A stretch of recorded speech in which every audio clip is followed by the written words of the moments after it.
Hey everybody, Lee McAllister. Hope you're doing well. I'm just out here in the garage. Let's see. I'm gonna work on the snowblower, the cat snowblower that I use on my John Deere 325G high flow machine. I was blowing snow with it after the big storm that a lot of people got.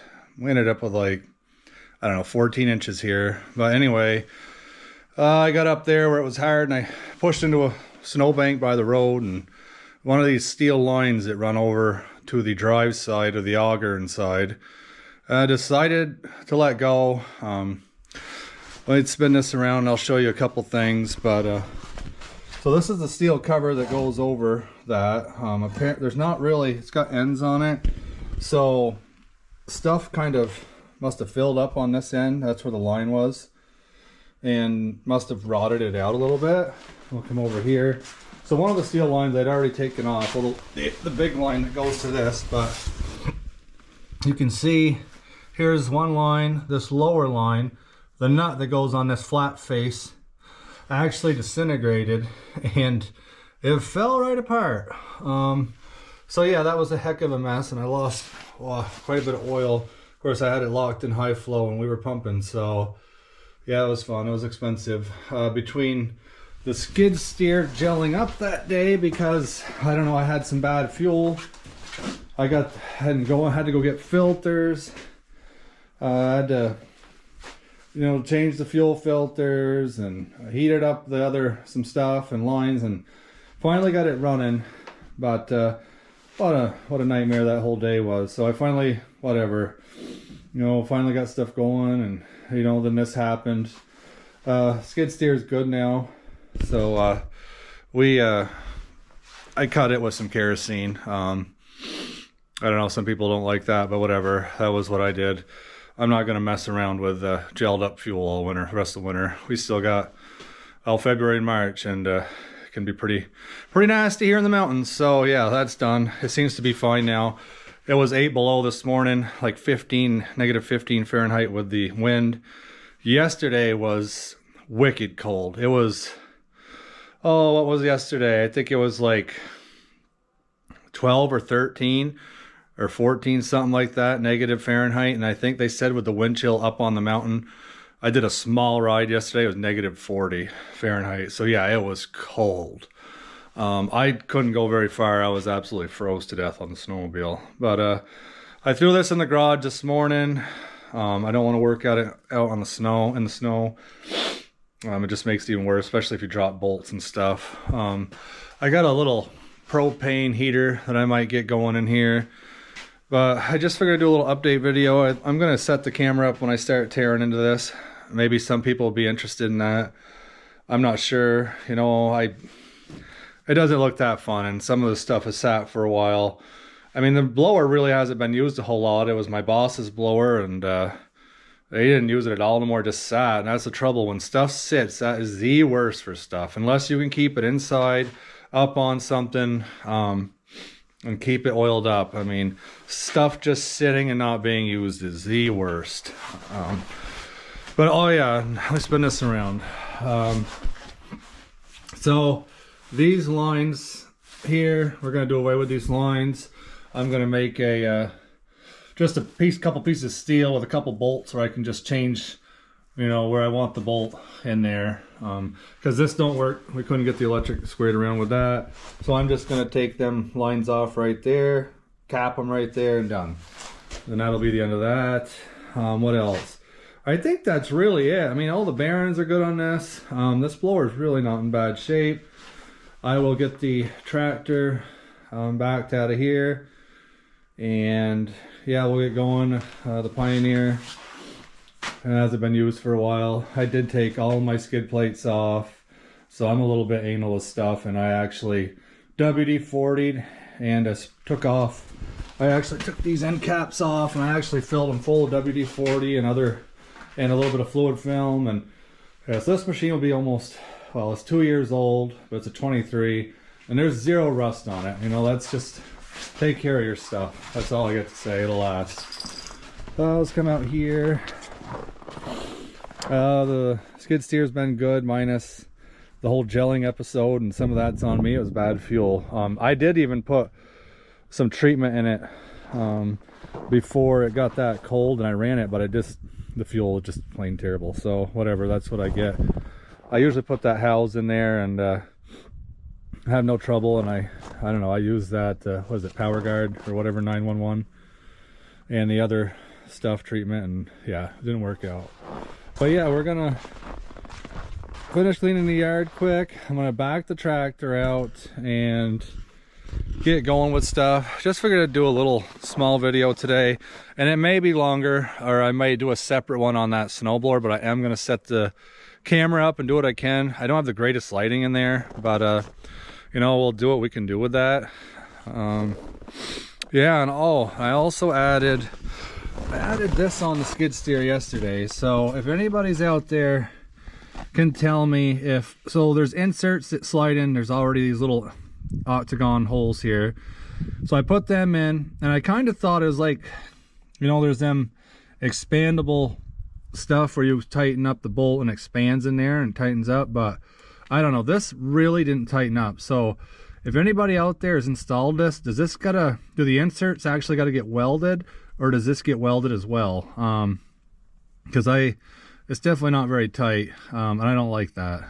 I don't know, I can see it causing issues, but I'm really excited to have this because my grapple lines are kind of long and they always kind of come at the tire, so at least I could set them in this, and that'll solve that. I think the snowblower lines actually will work pretty good with that as well. So yeah, I'm excited for that. I got another update on the excavator that's ordered. That is end of April at this point. That's what the dealer had just got another notification, middle or toward the end, and that's fine. We got mud season here in April, and as long as I have it for start of May, I'll be good. I am gonna order a continuous flow switch through a guy on Facebook, so that's gonna get installed on the machine as well, and the case drain will be on it. So yeah, we'll be able to run a little mulcher or little mower, more than likely just a little mower again for it. So that's exciting. But yeah, that's what's happening. You can see it's just full on winter here.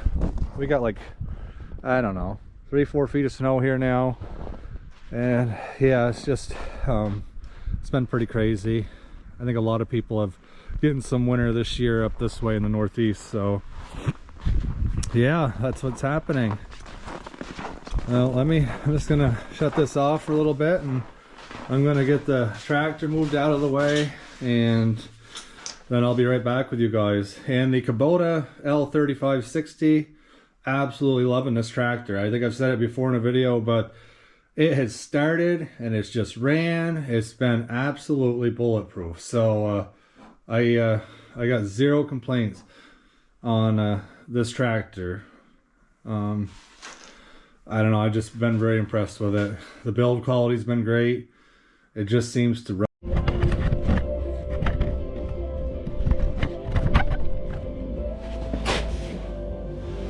Alright, so I think that I actually could get in here. There's actually 2 bolts and a little cover that actually kind of guards them steel lines in there. So it looks like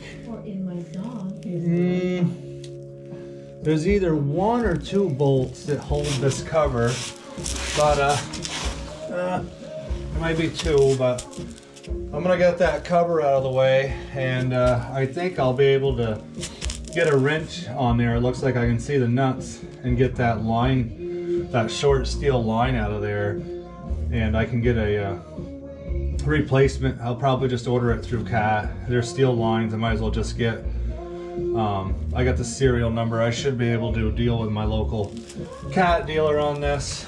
Alright, let me get some stuff.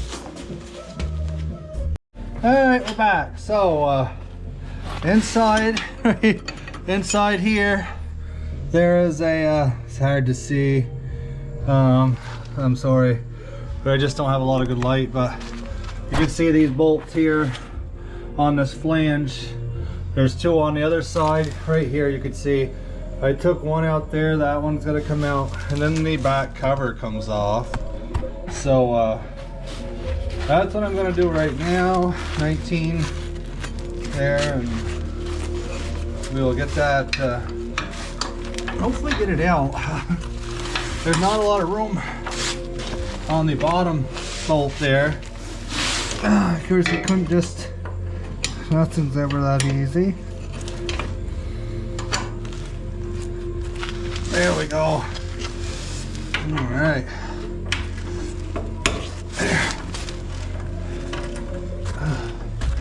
All right. Got that rope free. Get that off from there. We'll be able to deal with that steel line.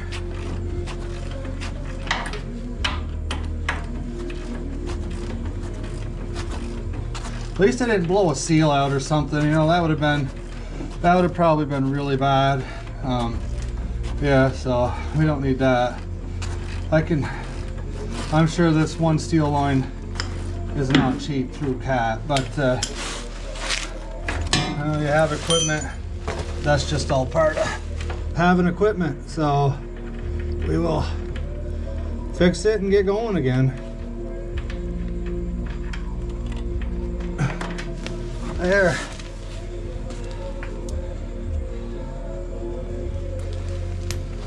There. I should be able to pull this cover out. There's that. And then there's the line right in there. So should be able to get my wrench right there, and that line's in bad shape. Whew. Yeah, I will take care of that, and I'm gonna have myself a little bit of a garage soda, a good old Guinness. And I'll get this taken care of and get them other lines off, and I'll take the fitting to work and match up a cap for it and cover them up, and that'll be the end of them. That'll be good to just get that thing squared around. All right, I will touch back in. Bye. Hey everybody, just an update. So took the lines off, got the cylinder off the spout. So I've decided